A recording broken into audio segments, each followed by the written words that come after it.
Bismillahirrahmanirrahim. Assalamualaikum warahmatullahi wabarakatuh. Perkenalkan, nama saya Muhammad Rizky Alif Landeo dengan NIM 1930305039. Sini saya dibuatnya video ini untuk menyelesaikan tugas ulangan tengah semester dari mata kuliah psikometri dengan dosen pengampu yaitu Bu Suraya, SPDI, SPSI, MA. Baiklah, saya akan menjelaskan PowerPoint yang sudah saya buat tentang perbedaan psikometrika dengan statistika. Mungkin kita langsung ke slide yang kedua, yaitu apakah itu psikometrika dan statistika. Psikometrika itu ialah ilmu yang mempelajari tentang bagaimana cara mengukur kepribadian atau konsep dari manusia itu sendiri. Adapun menurut para ahli yaitu Fur dan Bacarat, psikometri lebih berfokus kepada konseptual dan hubungan antara ide dan realita dalam pengukuran, bukan pada hitungan matematika dan aritmatika. Seperti materi sebelumnya, bahwa psikometri itu menjelaskan tentang pengukuran, dan dimana pengukuran itu ialah prosedur kuantitatif yang bila diinterpretasikan dengan angka terhadap suatu objek yang diukur. Dan objek dari psikometrika ini ada dua, yaitu fisik dan psikis, yang dimana contoh fisik yaitu seperti berat badan, tinggi badan, ataupun lingkar kepala.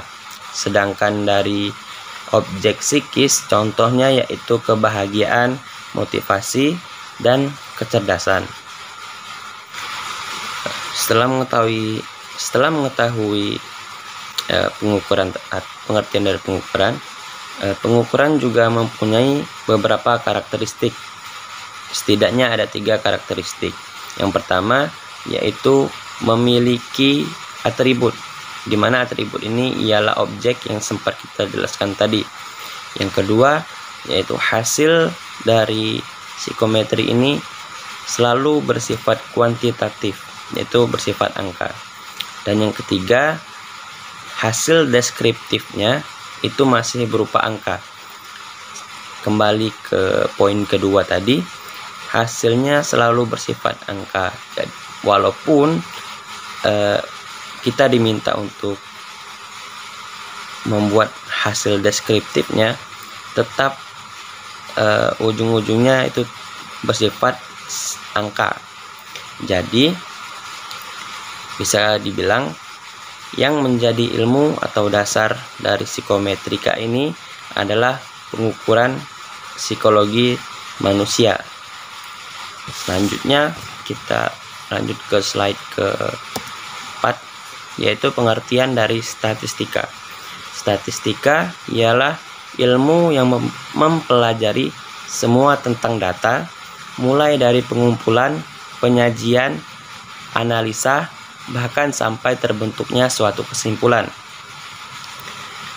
Mungkin ini kita bisa jelaskan lagi di slide selanjutnya tentang kedudukan psikometrika dan statistika dalam proses penelitian. Seperti yang kita ketahui tadi, bahwa statistika yaitu semua dari pengumpulan data. Seperti sini, proses penelitian itu ada banyak sebelum terjadinya kesimpulan.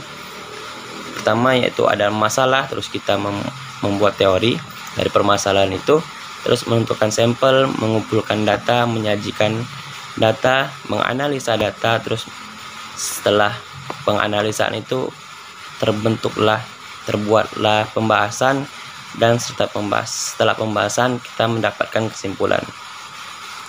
Nah, dari semua proses ini rata-rata dari proses itu membutuhkan adanya ilmu statistika di dalam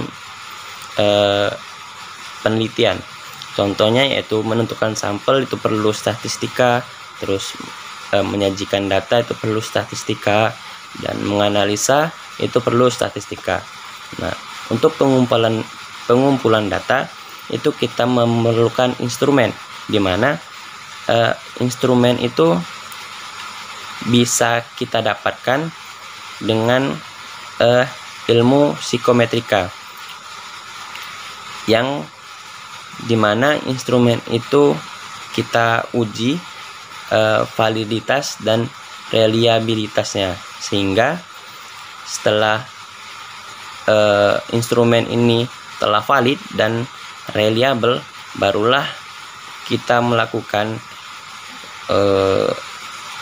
analisa lagi mendalam dengan menggunakan ilmu statistika. Lanjut ke slide selanjutnya, yaitu perbedaan psikometrika dan statistika. Yang di sini psikometrika itu digunakan dalam proses pengembangan instrumen penelitian, sedangkan statistika itu digunakan dalam proses pengumpulan dan pengolahan data. Seperti yang tadi sempat dijelaskan bahwa psikometrika itu ialah proses untuk menentukan instrumen. Jadi kita harus membuat instrumen terlebih dahulu.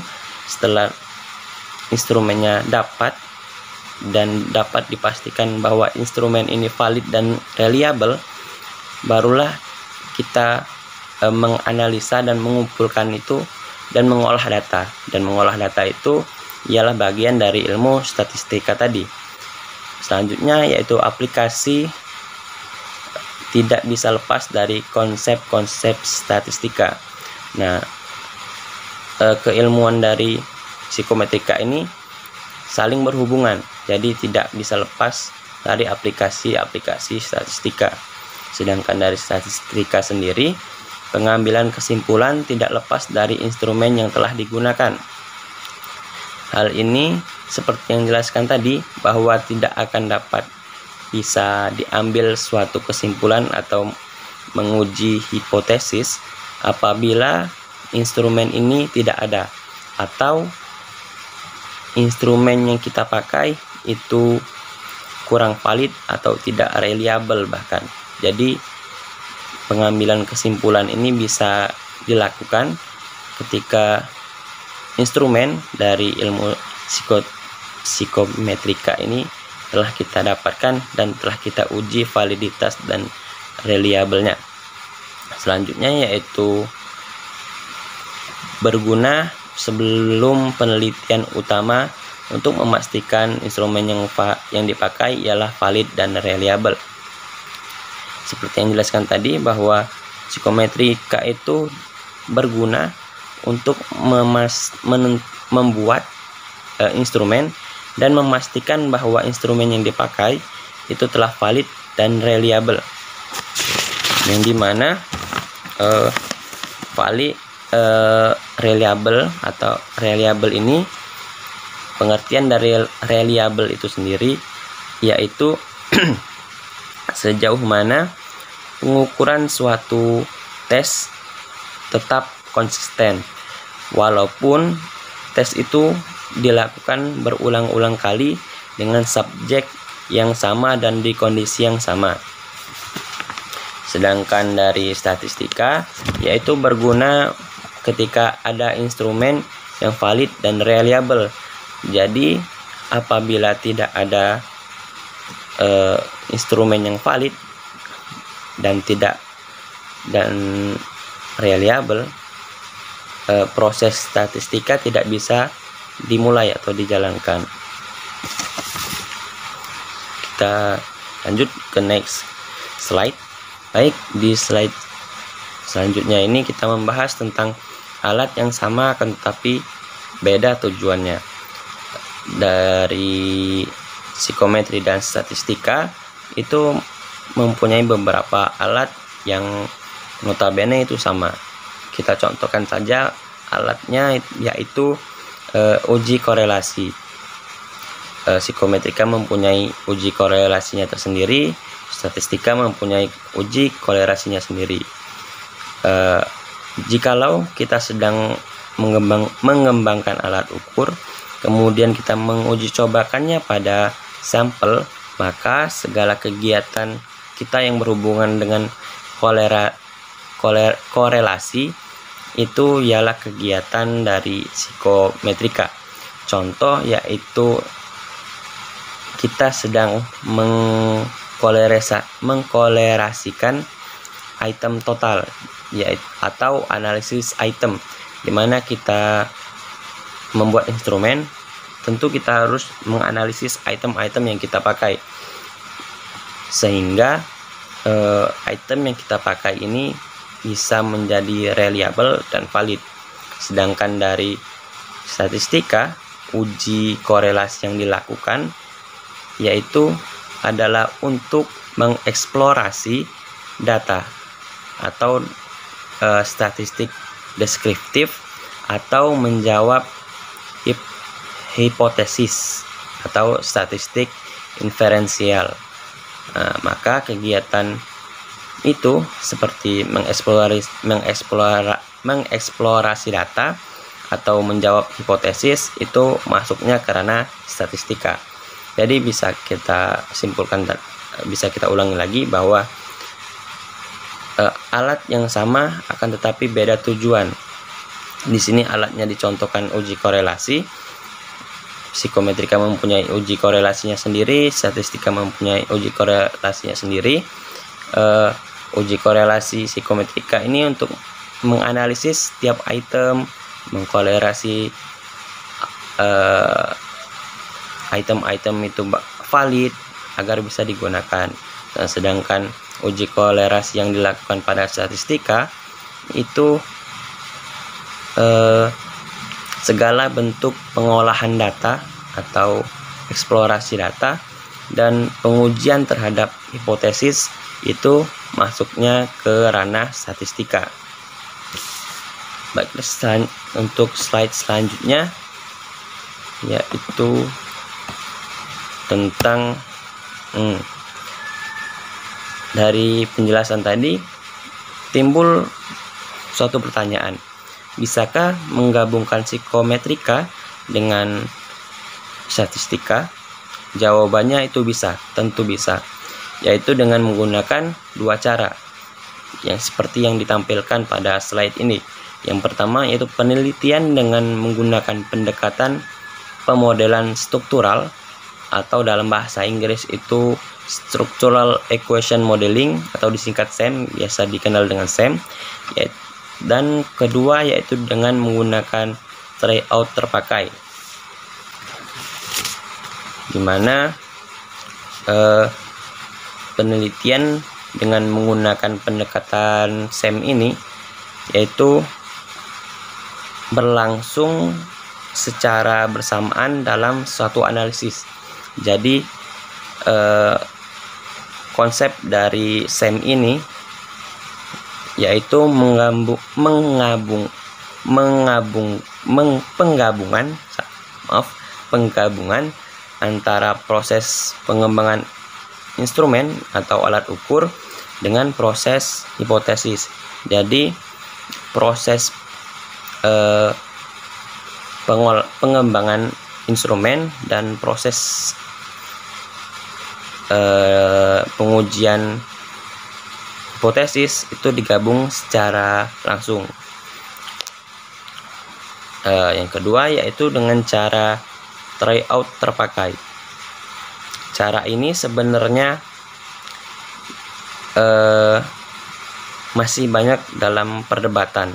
Banyak peneliti yang mengatakan bahwa tryout terpakai ini bisa dipakai, dan banyak juga mengatakan untuk tidak bisa dipakai.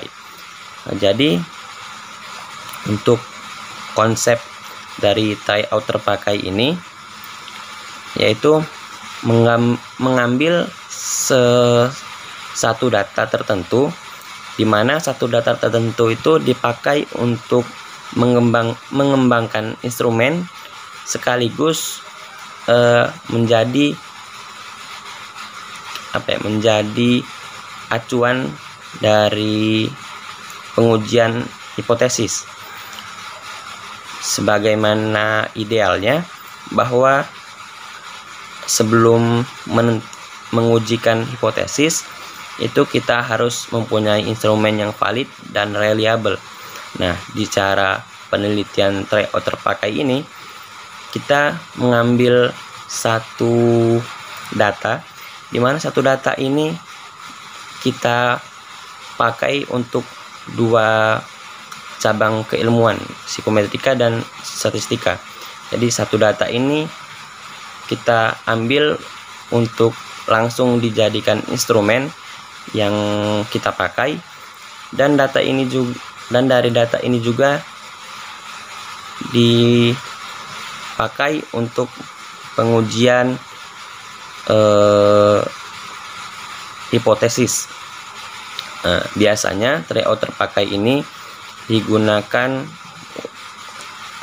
dikala subjek untuk penelitian itu terkhusus. Misalkan subjek yang disasar itu adalah penyandang disabilitas tertentu, misal tunarungu atau sebagainya. Jadi karena lingkup ruang dari disabilitas itu tidak terlalu luas seperti masyarakat lainnya, maka cara tryout terpakai itu bisa digunakan. Baiklah, sebelum menutup dari presentasi PowerPoint yang saya buat, di slide nomor 2 dari terakhir ini kita mengulang lagi tentang perbedaan dari psikometrika dan statistika, bahwa psikometrika dan statistika memiliki perbedaan meski keduanya memiliki ranah yang khas atau memiliki wilayah yang khas. Terus identifikasi properti psikometris seperti estimasi reliabilitas dan pengujian validitas itu merupakan wilayah khas dari psikometrika. Sedangkan pengujian hipotesis dan segala bentuk pengolahan data itu termasuk ke wilayah statistika. Meskipun definisi tersebut sebagai bentuk penyederhanaan, namun setidaknya kita dapat memahami perbedaan keduanya. Bisa saya simpulkan, perbedaan dari psikometrika dan statistika ini mudahnya itu psikometrika itu digunakan sebagai alat ukur, pengembangan alat ukur, di mana pengembangan alat ukur atau instrumen ini nantinya akan dipakai untuk diuji kembali dan diuji dan diolah lagi untuk mendapatkan hipotesis dari suatu penelitian. Mungkin itu saja yang dapat saya sampaikan. Apabila terdapat tutur kata yang salah atau penyampaian yang kurang jelas dan mungkin susah dimengerti, saya mohon maaf. Apabila hal-hal tersebut kurang berkenan, kepada Allah saya mohon ampun. Wabillahi taufiq wal hidayah wa ridha'i wal inayah. Assalamualaikum warahmatullahi wabarakatuh.